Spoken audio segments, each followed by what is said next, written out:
Mesdames, Messieurs, bonsoir et bienvenue dans ce nouveau numéro de Motamo. On est ici à Evo, dans le département de la Cuvette Ouest. On va parler sécurité routière avec le directeur général des transports terrestres, M. Attali Mopaya, qui est là avec nous. Je ne suis pas seul, comme vous le savez. Je suis avec Ismaël Gova. Bonsoir Ismaël. Bonsoir Clarisse. Alors, bonsoir Monsieur le DG. Bonsoir Monsieur Clarisse. Vous êtes ici à Evo, dans le cadre de la célébration de la 14e journée africaine de la sécurité routière. Alors, pourquoi d'abord le choix d'Evo pour célébrer cette journée? Et merci encore Monsieur Kiba pour cette opportunité que vous nous donnez de partager avec nous les enjeux de cette journée, de la 14e journée de la sécurité routière. Alors c'était une décision des chefs d'État africains qui avaient pensé qu'en Afrique, tous les 3e dimanches du mois de novembre, nous devons célébrer la journée africaine de la sécurité routière couplée à la commémoration des victimes des accidents de la route. Et donc cette année, Madame le ministre des Transports, de l'Aviation civile et de la Marine marchande, Madame Ingrid Olga Ghislaine de Bouka-Babakas, nous a instruit de célébrer cette journée dans la Cuvette Ouest, plus précisément à Evo. Pourquoi Evo? Parce que le président de la République, son Excellence M. Denis Sassou Nguesso, va inaugurer la route Evo-Boundji. Et nous, Direction générale de transport terrestre, dans la même période, nous célébrons la journée de la sécurité routière. Et donc, Madame le ministre nous a commis d'être dans la Cuvette Ouest pour célébrer avec les populations de la Cuvette Ouest et pour les sensibiliser comment ils doivent se comporter sur la route, toujours pour réduire les accidents. Et donc, nous sommes ici à Evo pour sensibiliser, pour former et pour rappeler les dispositions des textes réglementaires qui sont liés à la sécurité routière. Aussi, nous avons profité pour cette journée, effectivement, de former les populations d'Evo, d'Okoyo aussi, puisque nous étions aussi à Okoyo pendant plusieurs jours où nous avons formé les conducteurs de véhicules à 2 roues aux règles de sécurité routière et au code de la route. Alors, formation et sensibilisation, c'est vrai, on a vu que la principale activité ici à Evo, c'était donc la remise aux 300 jeunes, aux 300 conducteurs de taxi-moto, la remise des plaques d'immatriculation, la remise des cartes grises à ces 300 jeunes qui ont bénéficié de la formation pendant 10 jours. Et quel est l'intérêt pour vous de former ces jeunes conducteurs de motocycles? Nous pensons déjà que notre mission, qui est de réguler la route et de lutter contre les comportements ou sinon de sensibiliser sur la sécurité routière, former sur le code de la route. Nous avons pensé que les populations de Evo n'étaient pas au cœur de l'information, n'avaient pas toutes les informations qui se faisaient ou tous ces changements ou toutes ces réformes que nous sommes en train de mettre en place au niveau de Brazzaville, de Pointe-Noire, dans d'autres localités, dans le Niari. Ils sont très bien informés, à la Bouenza, mais dans la Cuvette Ouest, nous ne sommes pas encore passés. Et donc là, nous sommes venus pour effectivement les rappeler ces règles-là et de les encourager. Alors, la remise de l'identification des cartes grises ou la remise des cartes grises, c'est parce que le thème de la 14e journée africaine est l'identification des véhicules automobiles enjeu de la sécurité routière.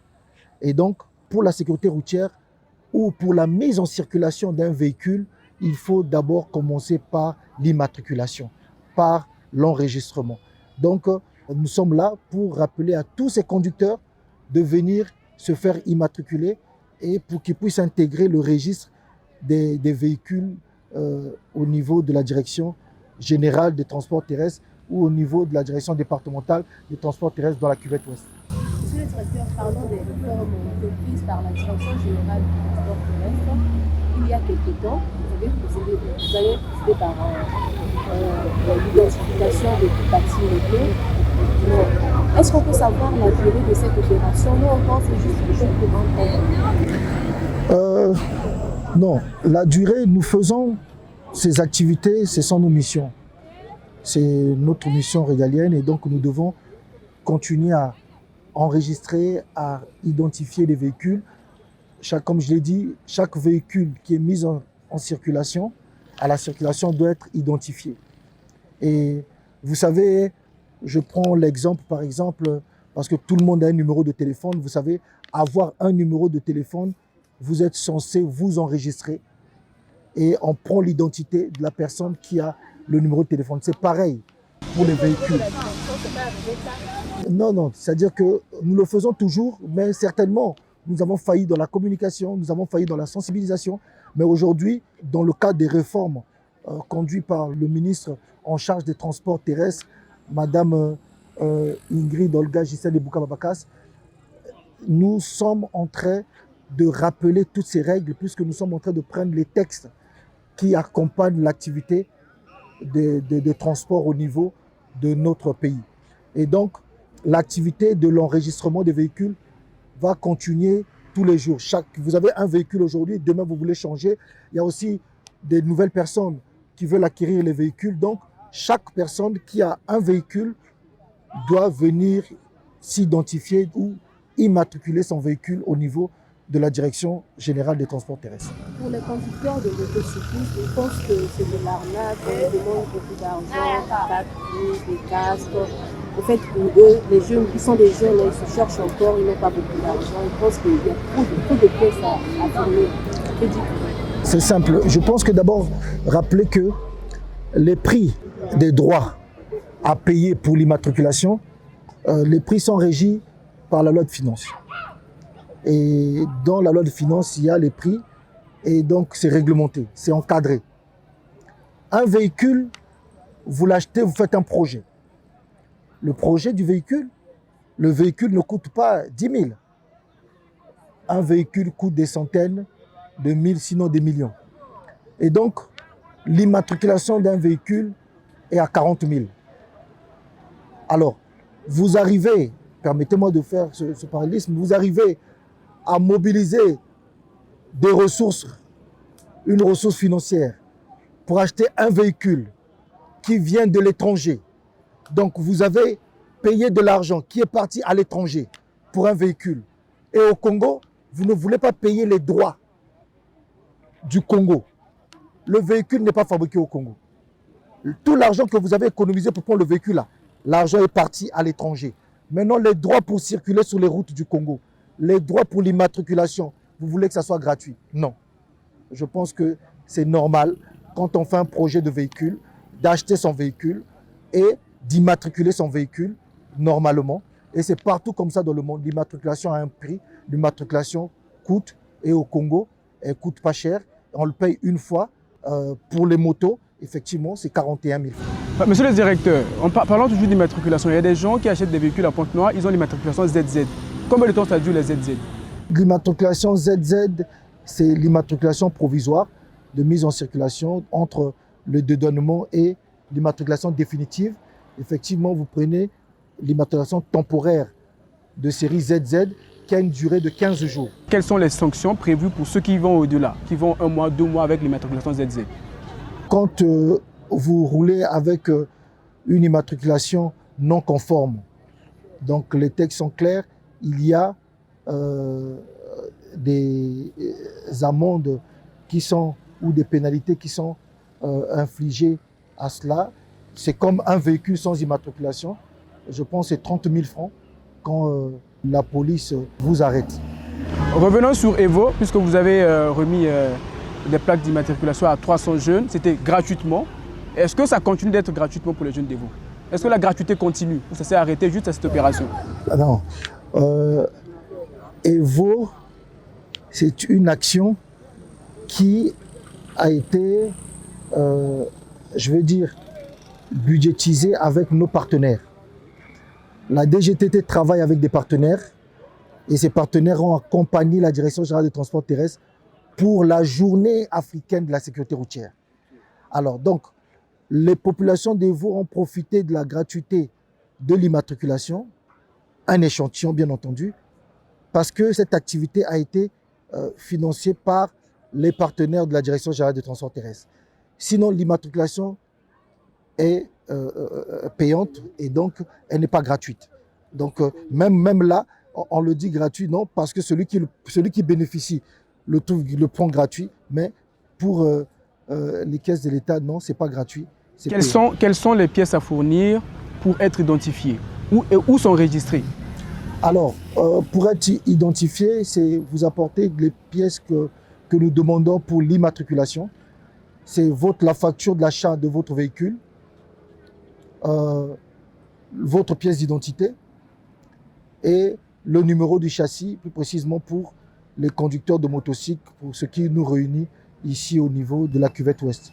Puisque ici, le moyen de transport privilégié, c'est la moto, c'est le véhicule à 2 roues. Monsieur le directeur, il y a quelques années, vous avez procédé à l'organisation de concours de permis. C'est dû à quoi? Parce qu'auparavant, si je ne me trompe pas, on n'organisait pas des concours. On n'organise pas les concours. L'examen de permis de conduire a été suspendu parce que nous avons constaté que les gens trouvaient le permis de conduire par des voies peu orthodoxes. Et donc, il fallait pour nous revaloriser le permis de conduire. Nous avons constaté que le permis de conduire était banalisé, était presque à la limite, n'avait plus de valeur. Et vous le savez très bien, pour rehausser cette image, pour redorer le blason du permis congolais, nous avons suspendu les examens du permis de conduire sur toute l'étendue du territoire national. Et nous l'avons repris, une session spéciale que nous avons organisée, parce que les auto-écoles avaient des candidats. Et ensuite, Madame le ministre a décidé que le 1er décembre 2026, nous allons reprendre la campagne de l'examen de permis de conduire sur toute l'étendue du territoire national. Donc, les campagnes des examens de permis vont reprendre en décembre. Et nous invitons toutes les personnes qui veulent avoir un permis de conduire, ils doivent aller s'inscrire dans les auto-écoles. Monsieur le directeur, il y a quelques années, en fait, un constat qu'on fait dans la société, on voit ces contrôleurs, nous nous appelons communément contrôleurs, qui sont des contrôleurs, mais lors de la pause, ils prennent soit la voiture pour essayer, mais 2 ans, 3 ans, ils deviennent des conducteurs. Et parfois sans permis, parfois ils ont des permis frauduleux comme vous l'avez souligné. Qu'est-ce que vous pouvez dire par rapport à cette façon de faire? Parce que en fait, si on est vu des gens qui conduisent, on ne peut pas apprendre dans la rue. Bien entendu, ce sont des situations qui nous ont poussé à suspendre l'examen de permis de conduire. Et le gouvernement a pris un décret pour régulariser l'obtention, la délivrance de permis de conduire. Et donc, nous allons lancer maintenant la campagne. Et tous les conducteurs qui ont des permis qui ne sont pas enregistrés à la Direction générale du transport terrestre seront purement et simplement retirés. Nous allons procéder le temps que ça prendra, mais à chaque fois que les forces de l'ordre vont interroger votre permis et que votre permis n'est pas lié ou n'est pas enregistré à la Direction générale des transports terrestres, votre permis sera retiré. Donc ceux qui savent eux-mêmes, parce qu'il y a des gens qui sont conscients, qui ne sont pas passés par l'auto-école. Ils n'ont jamais passé un examen de permis de conduire, mais ils ont le permis de conduire. Consciemment, vous le savez. Vous savez que vous n'avez pas fait l'examen, vous n'avez pas été formé, vous avez quand même un permis de conduire. Donc, vous le savez que votre permis, vous l'avez trouvé d'une manière frauduleuse. Donc, on vous interpelle d'aller déjà vous faire inscrire pour régulariser votre situation. Et quels sont les mécanismes mis en place pour garder le contact avec le conducteur, pour qu'il soit sensibilisé en temps réel, à tout moment? Alors, nous pensons continuer à sensibiliser. Et nous travaillons avec nos partenaires des auto-écoles et nous allons continuer la sensibilisation pour que les conducteurs puissent respecter le code de la route.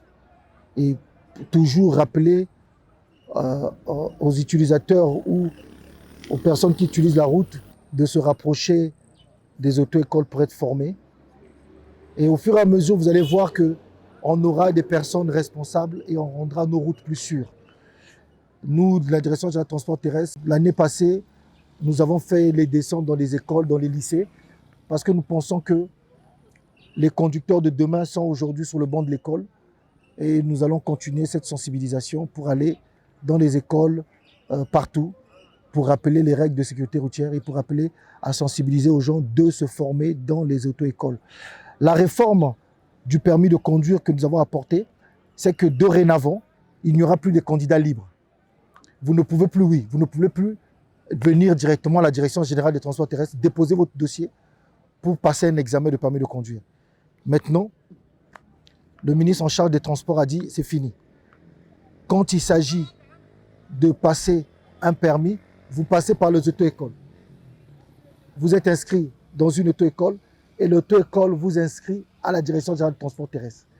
Donc c'est ce que nous sommes en train de rappeler. Et aussi, pour que les auto-écoles aussi, pour avoir des candidats, vous devez avoir des auto-écoles agréées. Donc les auto-écoles qui n'ont pas d'agrément ne pourront pas présenter des candidats à l'examen de permis de conduire qui va commencer le 1er décembre.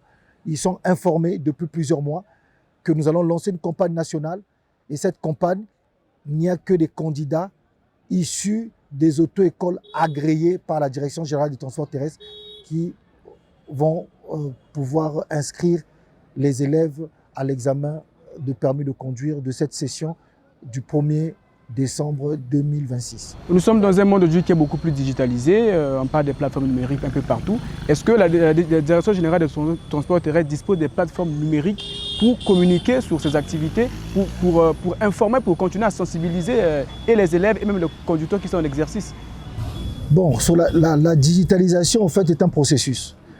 Je veux rappeler aussi, par rapport à l'interrogation de Mme Akiana tout à l'heure, la digitalisation est un processus que nous avons lancé depuis notre arrivée en 2024. Nous avons commencé par digitaliser le processus de délivrance du document, les documents de bord. Documents de bord, carte grise, permis de conduire. Les documents de bord aujourd'hui au niveau de la Direction générale des transports terrestres sont digitalisés. Et donc le permis de conduire, la carte grise est digitalisée. Digitalisée par 2 projets. Nous avons le fichier national des immatriculations, le FNI. Avant, quand vous êtes à Evo ou dans la Likwala, venez vous immatriculer. Et si quelqu'un a besoin d'une information au niveau de Brazzaville, nous sommes obligés d'appeler au téléphone pour demander à un agent, à Ifondo ou à Evo, bon, regarde là-bas, il y a un véhicule qui est passé ici avec l'immatriculation de la Likwala, mais on veut savoir ce véhicule a créé un accident, on veut savoir c'est qui appartient à ce véhicule. Alors, on appelle, problème de réseau.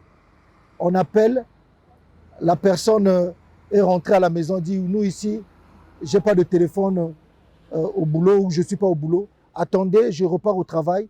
Bon, ben j'arrive là-bas, il doit ouvrir le registre. C'était quel numéro? Commence à chercher. C'était difficile. Aujourd'hui, avec le fichier national des immatriculations, depuis Brazzaville, nos services de fichiers interrogent le système et nous avons l'immatriculation faite partout dans le pays. Dans la Likwala. Ici, nous sommes en train de faire l'immatriculation dans la cuvette ouest.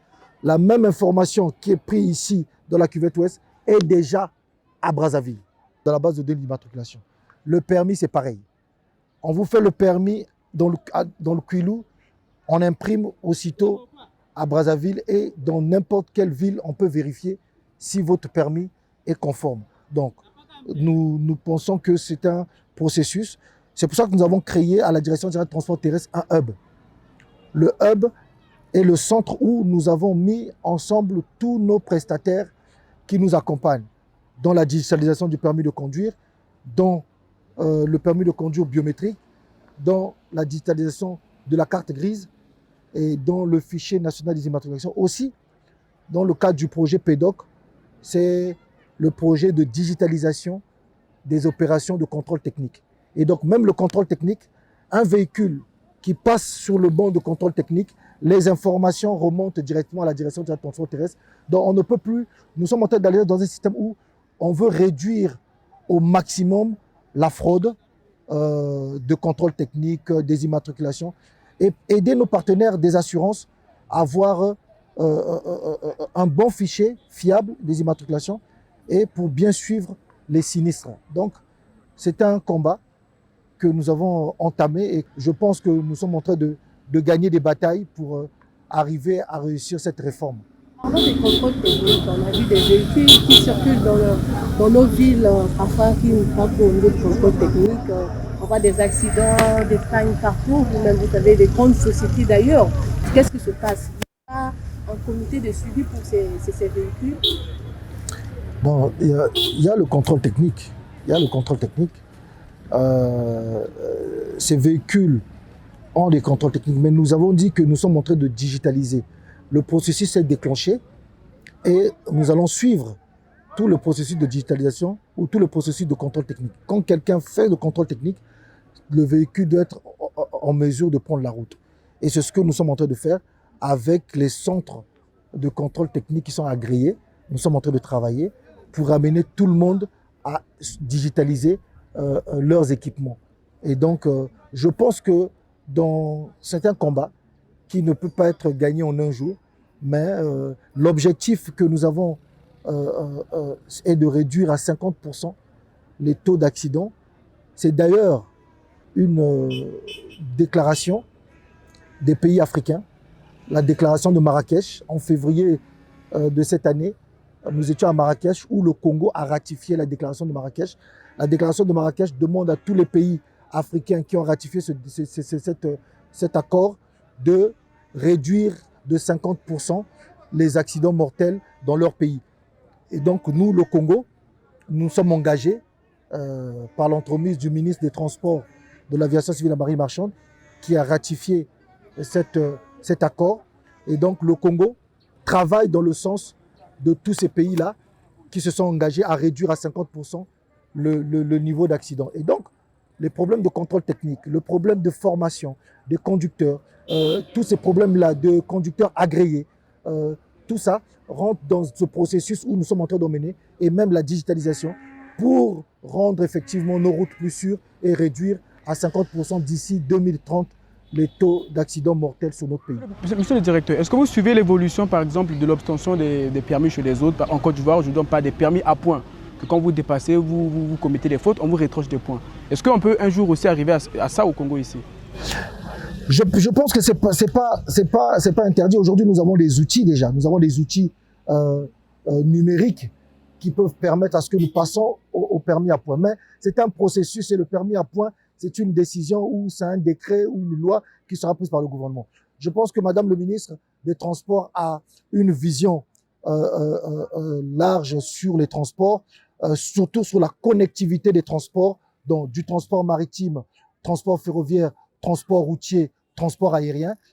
Tous ces transports sont, au niveau de la vision de Madame le ministre, ce sont des 4 murs porteurs de sa vision. Et donc, le transport, j'ai dit le transport maritime, le transport routier, le transport ferroviaire et le transport aérien sont les 4 murs porteurs de la maison transport. Et donc, cette vision-là fait en sorte que nous puissions effectivement aller vers non seulement la connectivité des transports, mais vers des méthodes ou une vision plus sûre ou plus claire de tout type de transport. Donc ce n'est pas seulement le permis à points, mais c'est que c'est une vision large des transports pour rendre non seulement le pays attractif et pour rendre surtout nos routes plus sûres. Quand tu quittes Cabinda jusqu'à Ouesso, tu roules sur nos voies, que nos voies soient sûres et que les conducteurs qui empruntent nos voies puissent être plus rassurés sur nos voies. Donc voilà ce que nous sommes en train de suivre d'abord, cette vision qui est tracée. Et certainement, on arrivera au permis à points, mais là, nous sommes d'abord en train de suivre cette réforme que Madame le ministre a lancée. Nous avons fait un constat dans les grandes agglomérations, Brazzaville-Pendant notamment, il y a des véhicules qui roulent avec l'immatriculation d'autres pays. Par exemple, un véhicule qui roule à Brazzaville avec l'immatriculation de la France. Comment vous gérez ce genre de cas? Dans le cadre des immatriculations, si un véhicule, non, un véhicule en transit passe par la frontière et ces véhicules sont en transit vers soit Pointe-Noire, soit le Gabon, sans oublier que notre pays est un pays de transit. Et donc, du Cameroun, Centrafrique, nous passons de Pointe-Noire à Kinshasa, de Cameroun à Pointe-Noire, au Cabinda, frontière Angola, il y a la libre circulation des personnes et des biens. Ça, c'est déjà établi. Maintenant, un véhicule qui réside au Congo avec une immatriculation étrangère n'est pas admise. Donc, ce véhicule, effectivement, se verra certainement garé et puis mis en fourrière jusqu'à régularisation de la situation. Vous êtes ici à Evo pour l'inauguration de la route Evo-Bunji. En tant que fils du terroir, quelle est votre appréciation par rapport à ces infrastructures routières que le président de la République est en train de mettre en place? Merci de rappeler que je suis fils du terroir, effectivement. Je suis fils de la cuvette ouest. Mais le président a pensé essuyer les larmes des populations de la cuvette ouest, les populations des Vaux. Et aujourd'hui, Evo, en tant que fils du terroir, je peux que dire merci. Merci au président de la République d'avoir fait en sorte que nous avons quitté Brazzaville à 6 h et nous avons déjeuné à Evo à 12 h. Donc, je quitte Brazza et je viens déjeuner à Evo. Et c'est quelque chose qui ne pouvait pas arriver dans les années passées. C'était impossible de quitter Brazzaville et d'arriver à Evo le même jour. Aujourd'hui, 6 heures de route, je suis à Evo, je peux manger et ensuite dormir et peut-être repartir sur Brazzaville et arriver à 18 h. Donc, c'est un cadeau, mais nous disons merci au président de la République et nous sommes là en tant que fils du terroir, effectivement. Nous disons grand merci et on ne remerciera pas assez le président de la République de rendre Evo attractive, de rendre Evo ouvert au monde, d'ouvrir Evo à l'Afrique. Nous disons merci. Et le merci, là, c'est le même mot qu'on trouve partout. Partout. D'ailleurs, ici, Clavis, à Evo, Bien sûr. on va merci, monsieur le président de la République. Evo n'est plus dans les ténèbres. Evo a maintenant une fois, je crois que c'est le même mot de tout. Voilà, moi je voudrais revenir sur Msko. Vous, en tant que fils du terroir, en tant que directeur général des transports terrestres, qu'est-ce que cette route représente pour vous? Je pense que cette route représente pour nous le développement, le désenclavement de notre département. Nous pouvons aujourd'hui circuler de Okoyo, Evo, Bunji, Owando et partout grâce à cette route. Bien, mesdames, messieurs, on est arrivé à la fin de cet entretien, cette émission mot à mot avec monsieur Attali Mopaya, directeur général des transports terrestres ici à Evo, où il est venu dans le cadre de la célébration de la 14e journée africaine de la sécurité routière. Il est aussi venu dans le cadre du séjour du chef de l'État dans ce département-là. Merci beaucoup, monsieur le directeur, d'avoir accepté notre invitation. Au revoir, au prochain numéro, rendez-vous le samedi à 21 h. Merci.